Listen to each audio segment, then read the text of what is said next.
जय श्रीराम, जय हनुमान।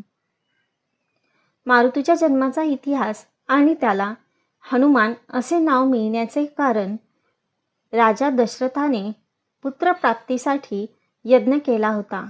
त्या यज्ञातून अग्निदेव प्रसन्न झाला आणि त्यांनी दशरथाच्या राण्यांना पायस म्हणजेच खिरीचा प्रसाद दिला। दशरथ राजाच्या राण्यांप्रमाणेच तपश्चर्या करणाऱ्या अंजनीला म्हणजे मारुती रायाच्या आईलाही हा प्रसाद मिळाला। त्यामुळे अंजनीला मारुती रायासारखा पुत्र लाभला।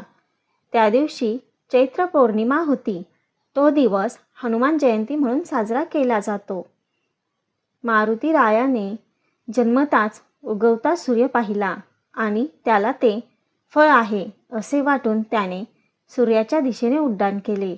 त्यावेळी सूर्याला गिळण्यासाठी राहू आला होता। इंद्रदेवाला मारुती राहूच आहे असे वाटले आणि त्याने मारुतीच्या दिशेने वज्र फेकले।